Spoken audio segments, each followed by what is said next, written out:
ओम नमो नारायण। प्रिय मीन राशि के दर्शकों, आज हम बात करने वाले हैं मासिक राशि फल की, अर्थात मार्च 2024। आपका भाग्य, आपका कैरियर, आपका बिजनेस, आपका व्यापार, आपकी शिक्षा, आपके प्रेम कैसा रहेगा, बिल्कुल सटीक भविष्यवाणी आपको यहाँ पर बताने का प्रयास करेंगे। क्योंकि जब भी आप हमेशा ही आप नोट कर लीजिएगा हमारी बात, कभी भी आप राशिफल का, मासिक राशिफल का वीडियो अगर देखते हैं तो यह अवश्य ही नोटिस कर लीजिएगा। कोई भी आप किसी का भी वीडियो देखें या प्रोग्राम देखें मासिक राशिफल का, तो ये जरूर चेक कर लीजिएगा कि उस महीने में कौन कौन से ग्रह राशि परिवर्तन करेंगे। क्योंकि ग्रहों के अनुसार ही, जिस तरीके से हमारे ग्रह राशि परिवर्तन करते हैं, उसी प्रकार हमारे जीवन में उतार चढ़ाव देखने को मिलता है। तो आज हम ये भी आपको सर्वप्रथम यही बताएंगे कि कौन कौन से ग्रहों का राशि परिवर्तन इस माह में होगा। तो देखिए, मार्च के महीने में 4 ग्रहों का राशि परिवर्तन होगा। पहले ग्रहों के राजकुमार बुध महाराज, ग्रहों के सेनापति मंगल देव, सुख समृद्धि वैभव के कारक दैत्य गुरु शुक्राचार्य जी और ग्रहों के राजा सूर्यदेव भगवान, इन 4 ग्रहों का राशि परिवर्तन होगा, जिससे हमारे जीवन में बड़ा ही परिवर्तन आपको देखने को मिलेगा। चलिए अब हम विस्तार पूर्वक समझने का प्रयास करेंगे कौन कौन से ग्रह हमारे कौन कौन सी राशि तारीख पर राशि परिवर्तन करेंगे, जिनका फल स्वरूप हमें क्या प्राप्त होगा। चलिए आगे बढ़ते हैं, अब हम समझने का प्रयास करते हैं। तो देखिए, सर्वप्रथम हम बात करेंगे यहाँ पर ग्रहों के राजा सूर्यदेव भगवान की। सूर्यदेव भगवान 15 मार्च को, ध्यान दीजिएगा, 15 मार्च को सूर्यदेव भगवान आपके व्यय भाव अर्थात आपके 12वें भाव से निकलकर और आपके लगन भाव में प्रवेश कर जाएंगे। कब? ध्यान दीजिएगा, 15 मार्च को। अब 15 ही मार्च को ग्रहों के सेनापति कौन? मंगल देव, भूमिपुत्र मंगल देव आपके ठीक एकादश भाव को छोड़कर 11th हाउस को छोड़कर 12th हाउस अर्थात द्वादश भाव में प्रवेश कर जाएंगे। अच्छा, उसी के साथ ही साथ में दैत्य गुरु शुक्राचार्य जी 7 मार्च को आपके एकादश भाव 11th हाउस को छोड़कर 12th हाउस में राशि गोचर कर जाएंगे। उधर ग्रहों के राजकुमार बुध महाराज, बाणी बुद्धि के कारक, व्यापार के कारक बुध महाराज आपके द्वादश 12वें भाव को छोड़कर लगन भाव में आएंगे। तो देखिए कौन कौन से ग्रह कहाँ पर बैठेंगे। तो 12वें भाव पर रहेंगे शनि, मंगल और शुक्र।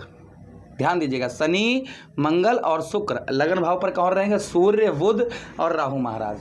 ये 3 ग्रह यहाँ पर रहेंगे। 3 ग्रह आपके यहाँ पर गोचर करेंगे, यानी कि आपके ये 2 भाव जो हैं यहाँ पर 3 ग्रह हो जाएंगे 15 मार्च के बाद। और 15 मार्च के बाद में इस भाव में भी 3 ग्रह आपके हो जाएंगे। तो सीधा कहने का मतलब है कि यह तभी हमारे जीवन पर उतार चढ़ाव देखने को मिलेगा। तो सबसे पहले हम बात करेंगे यहाँ पर आपके स्वास्थ्य की। इस महीना आपका स्वास्थ्य कैसा रहेगा। देखिए, आपके लगन भाव पर सूर्य, राहु और बुध होंगे। राहु के साथ सूर्य का जो संबंध है, क्योंकि राहु ही सूर्यदेव भगवान को ग्रहण लगाते हैं। किसी के मजाल नहीं जो सूर्यदेव भगवान, क्योंकि ग्रहों के राजा हैं सूर्यदेव भगवान, किंतु राहु सूर्यदेव भगवान को ग्रहण लगाता है।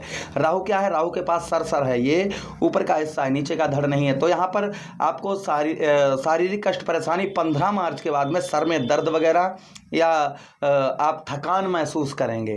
15 मार्च के बाद में हल्का फुल्का सर में दर्द वगैरह रहेगा, या हो सकता है कि जिह्वा में छाले वगैरह पड़ना, या फिर ज़्यादा तीखा ना खाएं आप, इस चीज़ का भी ध्यान रखें। ज़्यादा भोजन तीखा ना करें, तो हल्का सर में दर्द वगैरह 15 मार्च के बाद में ये थोड़ा बहुत महसूस हो सकता है।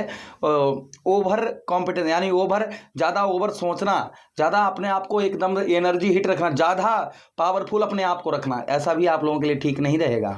ध्यान रखिएगा, ओवर कॉन्फिडेंस आपके लिए अच्छा नहीं रहेगा। लिमिट में रहें, अच्छा रहेगा, क्योंकि राहु के साथ सूर्यदेव होंगे। तो यहाँ पर थोड़ा सा आप खान पान पर ध्यान रखें और थोड़ा सा उपाय करते रहें, जिससे सर में दर्द वगैरह ये आपको परेशान नहीं करेगा। 15 मार्च से पहले तो सब कुछ नॉर्मल है, ठीक है। 15 मार्च के बाद जब लगन में सूर्यदेव भगवान आएंगे, राहु के साथ संबंध बनेगा, तो हो सकता है, ये सबके साथ नहीं, किसी किसी के साथ में देखा जाएगा। अच्छा, उसी के साथ ही साथ आगे हम बात करें आपके धन की। तो देखिए, धन के भाव पर देवगुरु बृहस्पति आपके लग्नेश धन भाव पर बैठे हैं, धन की स्थिति को उत्तम बनाएंगे, अच्छा बनाएंगे। किंतु इस महीना आपके धनेश कौन? ग्रहों के सेनापति मंगल देव 12वें भाव में होंगे, तो धन पैदा तो होगा लेकिन खर्च ज़्यादा होगा। विदेश से इस महीना अच्छा लाभ होगा। विदेश जो लोग फॉरेन्स में रहते हैं उनका अच्छा काम चलेगा, अच्छे धन की पैदावार भी इस महीने देखी जाएगी। इस महीने आप वाहन वगैरह भी थोड़ा सा आप ओवर स्पीड में ना चलाएं, या नशा वशा करते हैं तो नशा वशा करके वाहन ना चलाएं इस महीना। कब? 15 मार्च के बाद में। 15 मार्च से हम ये कह देखिए, नशा करके कभी भी वाहन नहीं चलाना चाहिए, लेकिन फिर भी आपकी अगर आदत है तो उसे सुधार लीजिएगा। 15 मार्च के बाद में आप जो है नशा वशा करके ओवर स्पीड में वाहन चलाते हैं तो थोड़ा सावधान रहें, क्योंकि मंगल 12वें भाव में होंगे, किसके साथ में? शनिदेव महाराज के साथ में। अच्छा चलिए, आपकी शिक्षा की बात करते हैं। इस महीने शिक्षा आपकी उत्तम रहेगी, पढ़ाई में अच्छा मन लगेगा, क्योंकि दैत्य गुरु शुक्राचार्य जी शनिदेव महाराज के साथ में होंगे तो पढ़ाई अच्छी होगी। क्योंकि आपके पंचमेश कौन बनते हैं? आपके पंचमेश बनते हैं चंद्रदेव।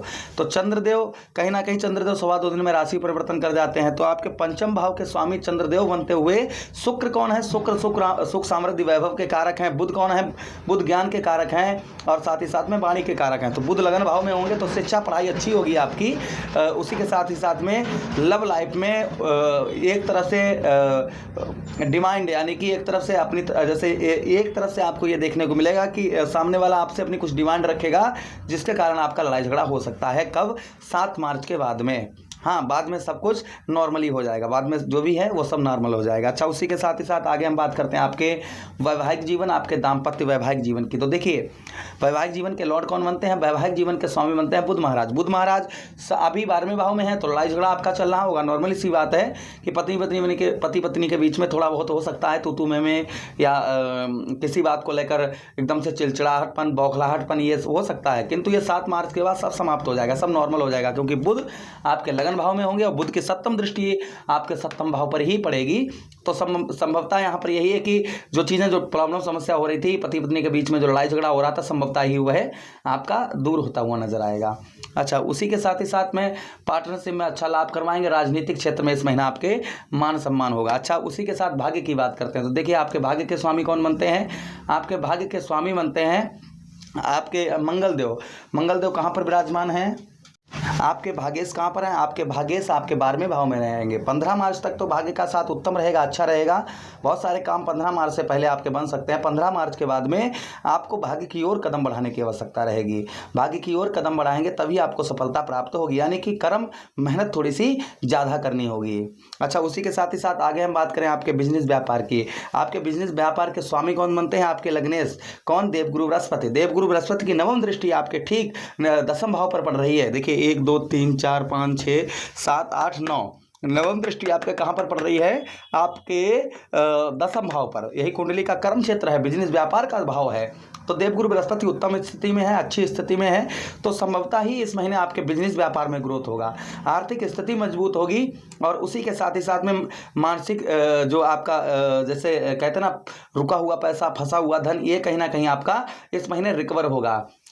आलसपन निद्रापन भी आपका इस महीने 15 जैसे ही ये मार्च का महीना लगेगा वैसे ही आपका आलसपन निद्रापन दूर रहेगा। बिजनेस व्यापार में इस महीना आपके ग्रोथ होगा।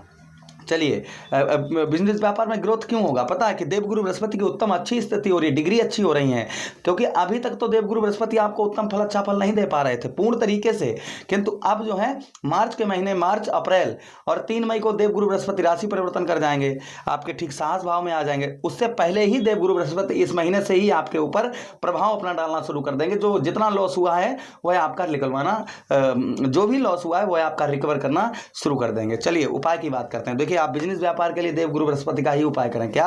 विष्णु सहस्त्र नाम का पाठ करें, या फिर केले के जड़ पर हल्दी डालकर जल चढ़ाएं और घर में बुजुर्गों का सम्मान करें। अच्छा, उसी के साथ ही साथ में बिजनेस व्यापार के लिए मंगलवार वाले दिन हनुमान चालीसा का पाठ करें, ओम भूम्याय नमः इस मंत्र का जप करें, या फिर लाल पुष्प बहते हुए जल में प्रभावित करें। अच्छा, उसी के साथ देखिए, राहु और सूर्य का यहाँ पर युति बनेगी, तो रविवार के दिन आप रोटी पर गुड़ रखकर गौ मैया को खिलाएं, जिससे आपके मानसिक टेंशन, परेशानी या फिर सर में दर्द वगैरह यह आपका दूर रहेगा। राहु के लिए काले सफेद तिल शनिवार के दिन शिवलिंग पर चढ़ाएं, साथ में बेलपत्री और धतूरे का पुष्प या फल कुछ भी मिल जाए आपको, वह शनिवार के दिन आप शिवलिंग पर चढ़ाएं, जिससे राहु महाराज कंट्रोल रहेंगे। अच्छा, उसी के साथ ही साथ में आगे हम बात करें दूसरे उपाय की, तो दूसरा उपाय आप क्या कर सकते हैं? दूसरा, शनिदेव महाराज का चौमुखा दीपक अपने घर के दरवाजे पर जलाएं शनिवार के दिन। ओम प्राम प्रीम सा शनिश्चराय नमः इस मंत्र का जप करें, जिससे शनिदेव महाराज की स्थिति अच्छी रहेगी, तो सफलता भी प्राप्त होगी और व्यर्थ का खर्चा, जो आपका व्यर्थ का खर्च हो रहा है, उस पर आपके रोक लगेगी। मुझे आदेश दें, किसी अन्य प्रोग्राम में पुनः भेंट करते हैं, तब तक आप लोग अपना ख्याल रखिए। प्रेम से बोलिए कृष्ण कन्हैया लाल की जय।